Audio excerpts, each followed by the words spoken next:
श्रीराम जय जय राम। वासनानाश हाच मोक्ष। पुष्कळदा भक्ती म्हणजे काय किंवा परमार्थ कशाला म्हणतात हेच आपल्याला कळत नाही। ज्याला प्रपंच नीट करता येत नाही त्याला नाही परमार्थ करता येणार। प्रपंचाला कंटाळून भक्ती नाही येणार। कंटाळा प्रपंचाचा येण्यापेक्षा विषयांचा आला पाहिजे। मला सुख व्हावे हा प्रत्येक जीवाचा मुख्य हेतू असतो। मोक्ष म्हणजे निरतिशय सुखाचा अनुभव होय। जिवंतपणी मिळालेली आत्यंतिक सुखाची स्थिती अशी मोक्षाची व्याख्या करता येईल। खरोखर भगवंताजवळ काय कमी आहे? एक आपले मन त्याला द्यावे आणि त्याची श्रद्धायुक्त भक्ती करावी। काळजी करणे म्हणजे भगवंतावर भरोसा नसणे होय। प्रारब्धावर देह टाकणे ही खरी संन्यास वृत्ती होय। वासना न ठेवता आपल्या हातून कर्मच होत नाही त्याला काय करावे?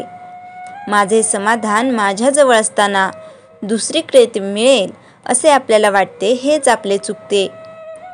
हवे पण संपले नाही तोपर्यंत समाधान नाही। हव्यास मरेपर्यंत सुटतच नाही। हे सर्व रोगांचे मूळ आहे आणि म्हणूनच ज्याची वासना नाहीशी झाली तो मोक्षत्वाला गेला खरा। आशेची निराशा झाली तोपर्यंत भगवंताचा दास नाही होता येणार। आशा जेव्हा मनात उठेल तेव्हा ती भगवंताला अर्पण करावी। प्रत्येकाला वाटते मी श्रीमंत व्हावे, पण किती जण तसे होतात? म्हणजे ही निराशाच नाही का? प्रपंच खरोखरीच नाटकासारखा आहे। नाटकामध्ये एखादा मनुष्य राजा झाला काय किंवा भिकारी झाला काय? प्रत्यक्ष जगामध्ये त्याला किंमत नाही। उलट भिकाऱ्याचे काम करणाऱ्याने जर ते उत्तम केले तर लोक त्याचे कौतुक करतात।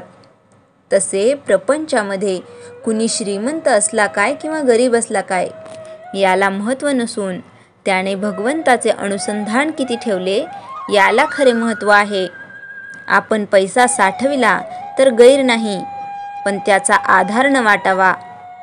अनुसंधानाच्या आड त्याला येऊ देऊ नये। विषयावर जोपर्यंत तुमचे सुख अवलंबून आहे तोपर्यंत भक्तीचे खरे सुख मिळत नाही। एक भगवंतच मनापासून हवा असे वाटले म्हणजे तो प्राप्त होतो। मी करतो असे कधीच म्हणू नये।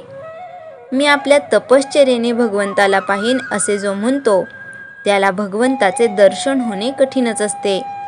विषय मिळाला नाही म्हणजे तळमळ लागते, त्याप्रमाणे भगवंत भेटला नाही तर तळमळ लागावी। आजच्या आपल्या स्थितीत आपल्याला काय करता येणे शक्य आहे हे प्रथम पहावे। परमार्थ समजून जो त्याचे आचरण करील त्याला तो लवकर साधेल। त्या माणसाला प्रपंच सोडून जाण्याचे कारण उरणार नाही। श्रीराम जय जय राम। चैतन्यवाणी हवे व नको याचा आग्रह नसावा, यातच वासनेचे मरण आहे। श्रीराम जय जय राम। जयाच्या जनी जन्मनामार्थ झाला, जयाने सदा वासनामात केला।